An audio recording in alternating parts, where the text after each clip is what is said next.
When most people come into the streetwear arena to start doing clothing, they normally come into the general market of it, where they are doing unisex clothing and stuff like that. And that's where the market seems to be most oversaturated. Today, I'm going to tell you about 4 other entry points or categories in streetwear that you can go into right now that aren't oversaturated. So let's discuss. Next, here on Making the Brand.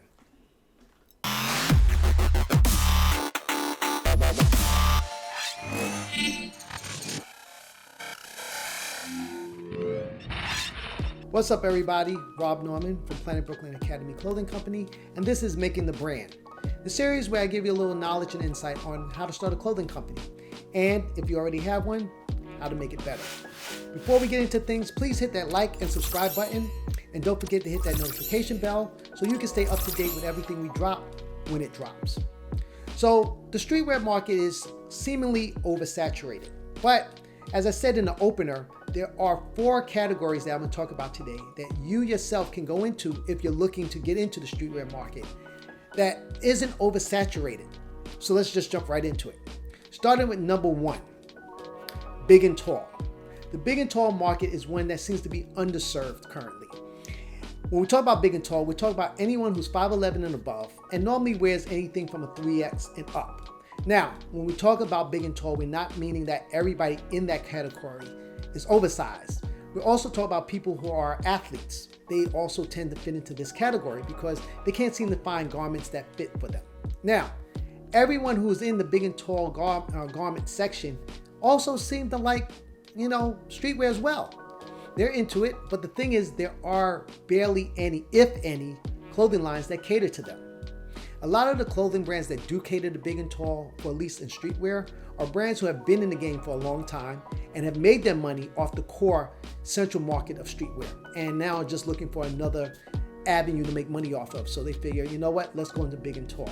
And when they go into big and tall, what they tend to do is, all they do is take their existing graphics that they've used before that have been successful for them, and they take that and they put it on big and tall clothing. So there's really no thought process going into big and tall. It's just more of an afterthought. And they give them the graphics and they put it out there. And the big and tall market really has nothing to, choose from, so they accept it. If you decide to go into big and tall market, this is an opportunity for you to really create something unique for that market. You can do great designs, you can do great graphics, you can do great colorways, you can do so much in it because again, this market lacks brands that actually cater to them. So big and tall is another market that I feel personally that can really grow and really have a good stake in the streetwear market. Now let's just take, for example, when you look at the general streetwear market, when we talk about t-shirts, we're talking about running a t-shirt from the normal sizes of small to 2X. Well, when you talk about big and tall, you're talking about anywhere from a 3X to up to about a 5. Sometimes you can go to 6. Now, the difference in price point is that general t-shirt on the whole will run you anywhere between $30 and say $32 on the average. Big and tall, we're talking about running anywhere from $35 to $40 t-shirt. Now, the reason this is because, again, you're working with much more fabric than you normally do work with in the standard streetwear market. And when you're doing silk screening and things like that, you have to have bigger screens, so that's going to cost you more. So you are going to charge a little bit more for big and tall, but your sales profit and margin is going to be much higher because this is a category, again, there are not a lot of brands, if any, that are in it. So you can charge a premium on this, and your consumer will pay for it because they know they can't get anything in this market. Now, the key here also is not to just give them any old thing. You have to give them quality products, well-designed garments to make sure that they come back. And the best part about this market is that they are very loyal. Again, as I've said repeatedly in the last couple of minutes, there is no one in this market. So if they find a brand that they like, that's actually doing something they like, they will stick with you. So you have to make sure you turn out good product. But the best part about that is that they will tell their friends about you and your consumer base will grow. This is something that is prime because it's hard to get this in the major streetwear market because of oversaturation. So many people are gravitating to all these other brands that you may get a few here and there that are with you, but most time people stay with you and then move on to another brand. In the big and tall, once they stay with you and they know you have good quality, they will stick with you.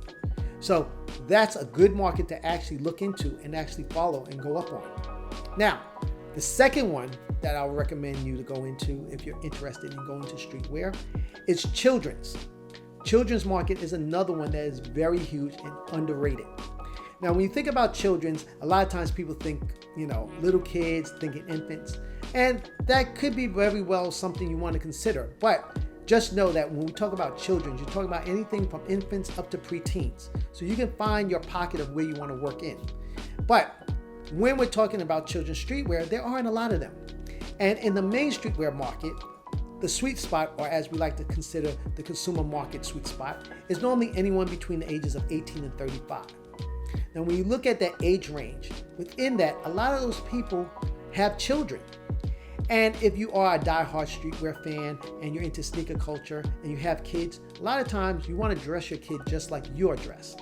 And this is why Nike does family full runs of sneaker lines, so you can get them from infants all the way up to adults and things like that. But when it comes to the clothing, you may want to buy a specific brand that you like, but there's nothing for your kid. So what happens is a lot of these people tend to have to just rely on brands that are already existing. And a lot of them are the mass market companies that make these labels that are focused on streetwear. And the only reason why they do it is because they realize the vacancy in this market. So they'll put out t-shirts with, graffiti and things like that, although they are paying attention to the colorways. So when people can't find anything in their local streetwear market for their kids, they end up going to the JCPenney's, the Old Navy's, and things like that to buy clothes for their children to hook up. Now, if you go into this market, you can really make an indent in streetwear and now give their children and people with their children something to really look at. Now, there are brands in this category. This category is not vacant, but again, it's not oversaturated. And the brands that are in it are doing some amazing things.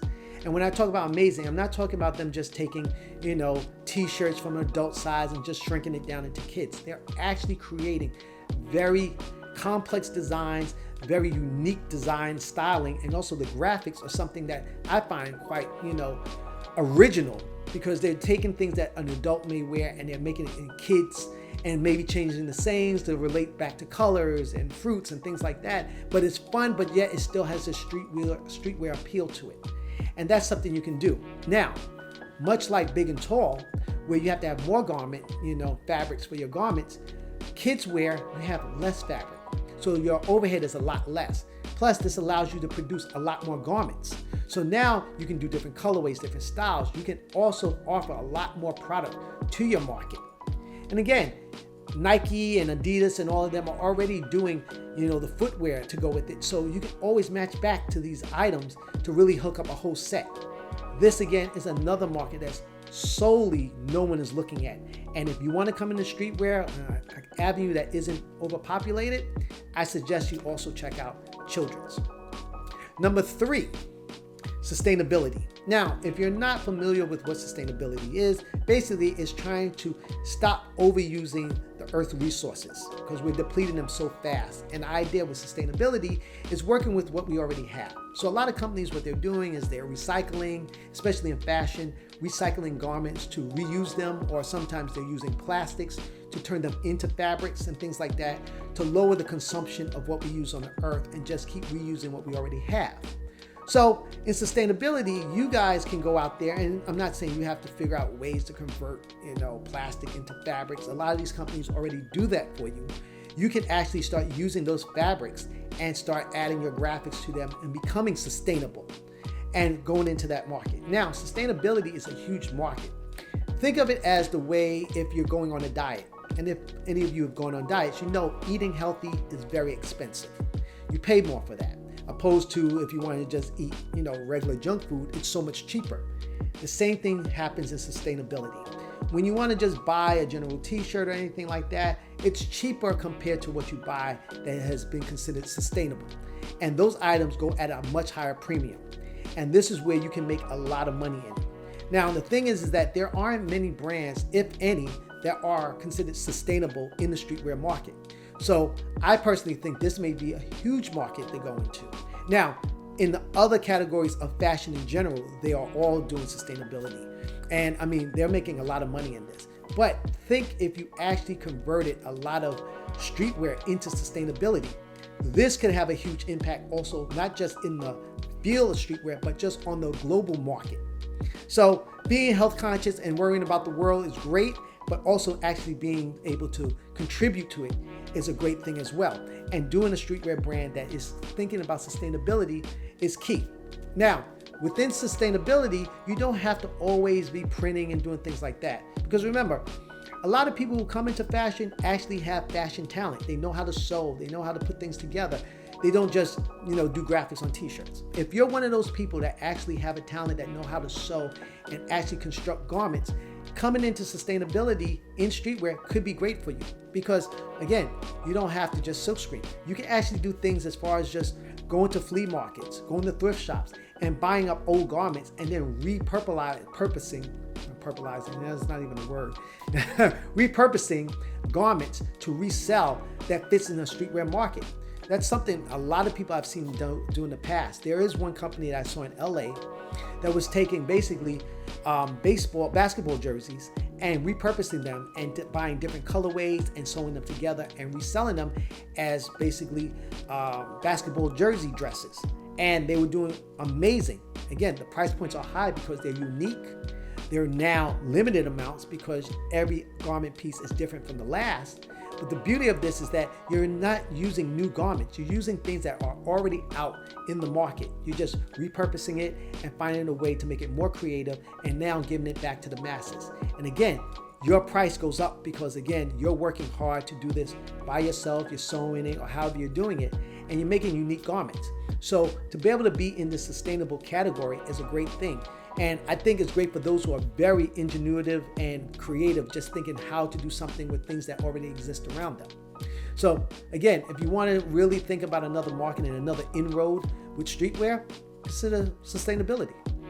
Now, the fourth and last category, which is something I think shouldn't even be on a category, is something that should be automatically thought of, but I'll explain to you in a minute why a lot of people may miss this because they already assume it is a part of streetwear or it is being sold in streetwear, but really is not being tackled as much as it should be. Women's wear.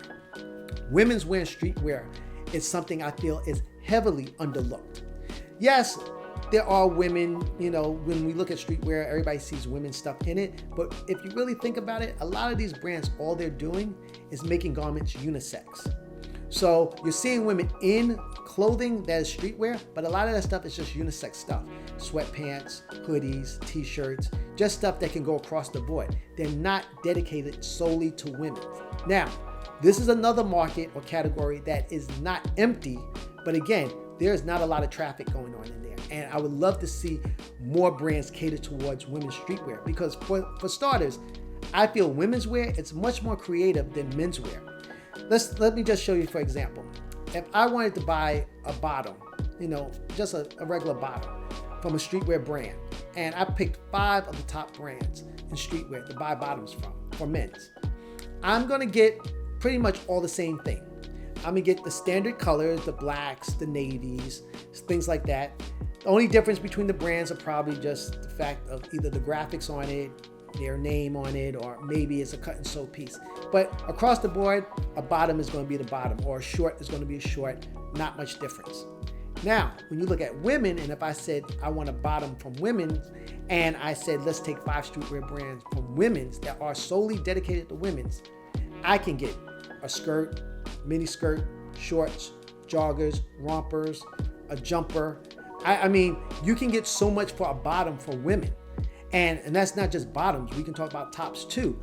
But the creativity and the landscape that you can work with in women's is so much more vast than you have with men's. And this is why I find it interesting that there aren't more women's streetwear brands out there, because you can get so creative with it.